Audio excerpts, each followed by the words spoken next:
unless the person at the front desk lets us through. So the design is that suspects would never be allowed in the building, so this can be a really safe place for children to come. But I have a magic key, so I can get us. Oh, kids, even the older ones, just gravitate to this mass of toys here. We have, just last week, we had a little girl who started crying when she had to leave because she wanted to stay. And that makes me happy, not that she's crying, but that she liked it so much. And this space just really has a calming effect on the family immediately they're in.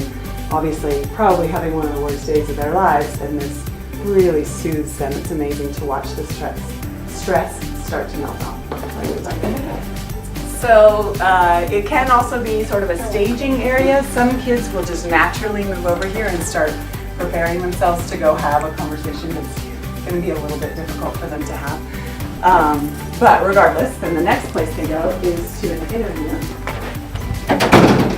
This is one of our interview rooms. Deb is sitting where the child would sit, and the interviewer would sit there, and there's a camera there, and there's a microphone over here.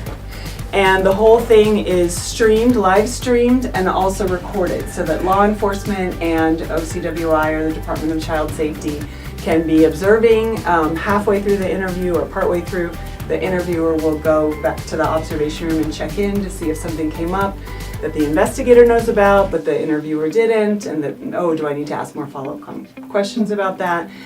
To make sure that they get all the information they need for their investigation. Our goal, if we can, is to minimize the number of times that a child has to tell that story, because it can be re-traumatizing if they have to keep repeating it.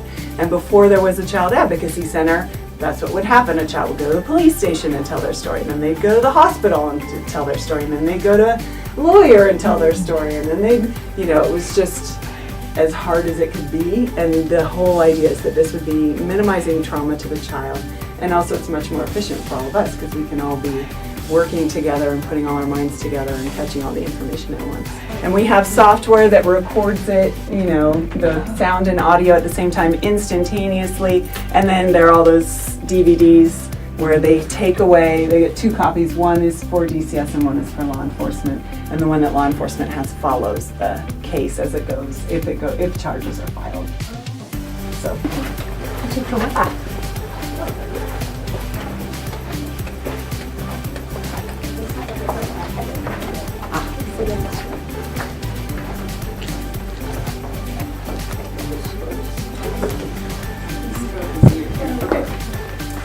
So this is, before the Advocacy Center, the exam would happen in an emergency room, which obviously is a very different feel than this room, which is designed to be a little bit distracting and friendly and calming. Again, always looking to reduce trauma to the child.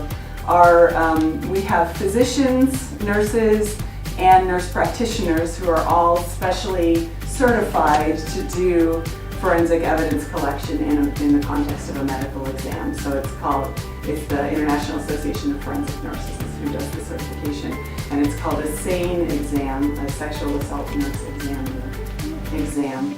And so they're able to document both in writing and in photographs, because it's like a colposcope, that we're able to take really high quality photographs.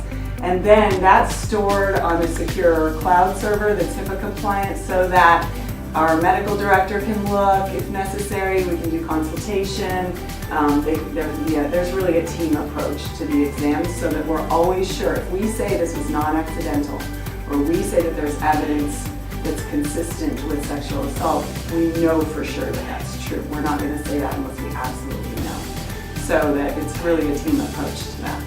And it's the whole way. There's an advocate in here with the child who's making sure they understand the exam that they're having, why this is happening, why they're getting each procedure, and to ensure that they are providing ongoing consent. Because at any time the child or their family member, their guardian, could withdraw consent, and then we stop. We're not going to make them have an exam if they're set against it. But generally, we've had a good conversation and they know why it's happening or out of work.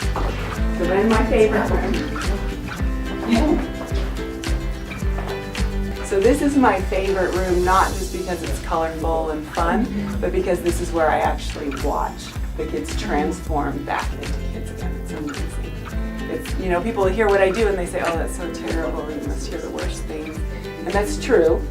Obviously, I hear really bad stories, but then I leave filled with hope because of what happens right here. That the kids suddenly are kids again. It's amazing. Recently, we had a mom who had to sit out in the lobby, and she was very upset that she had to stay in that secure part and wasn't allowed in with her daughter. But we had to be sure that she was being supportive and protective of her child. So once we know that they are supportive and protective, then they come in here. And two different but very important things happen here.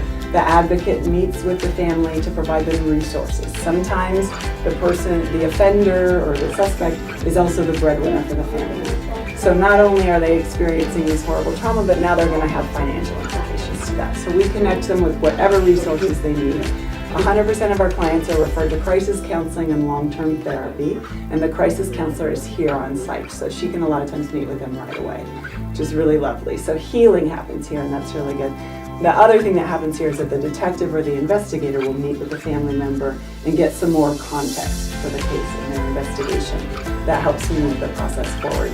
And because using a Children's Advocacy Center model means that the decision to file charges or not is made faster. Significantly, I want to say it's 2 weeks faster, but it might be more than that. And that reduces stress on the family. And the other thing is that once those charges are filed, if they're felony charges, the conviction rate is almost double using this model because of that collaborative, really intense investigative approach. So it's actually 196% of what it would be in a community that doesn't have a Children's Advocacy Center. So it works, and it's really fulfilling work. I love doing it.